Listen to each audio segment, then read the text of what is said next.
My entire life, I believed I was just an average girl growing up in a quiet suburb with two loving parents and an older brother who annoyed me more often than not. We had family dinners, awkward vacations, and birthday parties with way too much frosting on the cake. Everything seemed normal. Too normal, maybe? But I didn't question it not until the night I stumbled on an old locked box in our attic while helping Mum clean out for a renovation. She said it was just old papers, nothing important. But something about the way she grabbed it from my hands too quickly, her eyes wide and her voice slightly trembling, stuck with me. So that night, when everyone was asleep, I went back up there, picked the lock with the hairpin, and opened the box. What I found didn't make sense at first. A different birth certificate with a different last name, medical records with someone else listed as the mother, and dozens of letters, some opened, some not signed by a woman named Cecilia. My heart pounded so hard I could barely read. But the more I uncovered, the clearer it became. I wasn't my parents' biological child. I was adopted, and they never told me.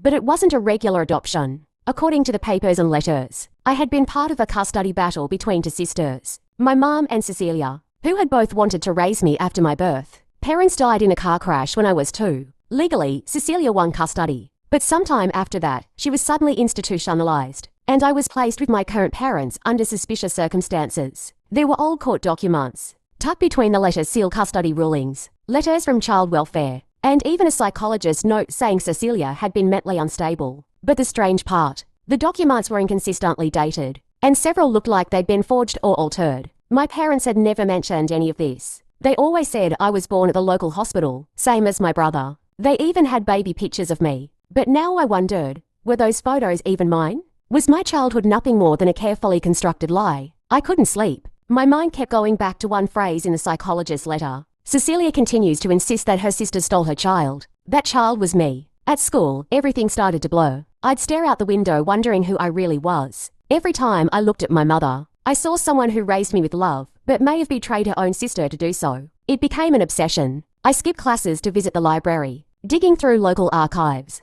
trying to find old news reports. After weeks of research, I discovered a small article from 2005. Local woman Cecilia, hard admitted to psychiatric facility after family dispute. It didn't say much, but the photo matched one I'd seen in the box. She looked tired, almost haunted. I tracked down the facility listed in the article. It had closed years ago, but after enough calls and desperate pleading, I was able to find out she'd been transferred to a long-term care home in another city. I lied to my parents and said I was going on a weekend college visit. Instead, I took a 4-hour train and found myself standing outside a quiet, clean building that smelled like antiseptic and fading memories. I asked the receptionist about Cecilia. After a long pause and some back and forth with management, they agreed to let me visit. She was thinner than the photo suggested, with streaks of silver in her hair, and eyes that looked right through me until I said my name. Her expression changed. She started crying, not the loud, dramatic sobs you see in movies, but quiet, aching tears that made my stomach turn. She called me my little star. That was the nickname used in her letters.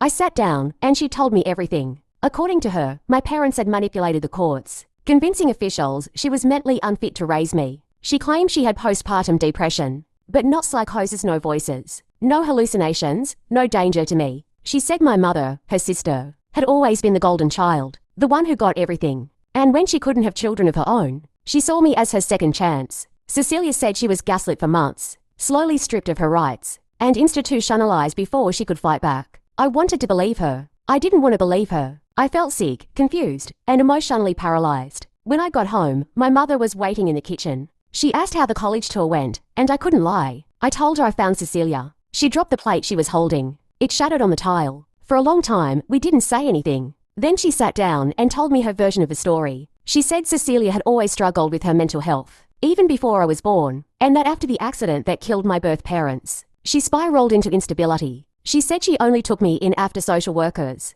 said it was unsafe for Cecilia to keep custody. She claimed she never wanted to lie, but she was afraid that if I knew, I'd reject her and that Cecilia might try to take me back. She broke down crying. She said she loved me more than life itself, that raising me had been the greatest blessing of her life. And I believed her. I believed both of them. And that was the problem. How do you move forward when both women claim to have done what's best for you, but their truths don't match? I tried therapy. I tried writing it all down. But every time I thought I found peace, something new would surface. A letter, a memory, a whisper of something left unsaid. I've since built a fragile bridge between both women. I visit Cecilia monthly, and we talk about books and music. My mom and I still cook dinner together, but there's a gap between all of us that can never fully close. My story isn't neat. It doesn't end with a villain punished and a hero rewarded. It ends with a girl who now knows the truth, messy, incomplete, and painful as it is, and who wakes up every day trying to make peace with a past that will never fully be hers.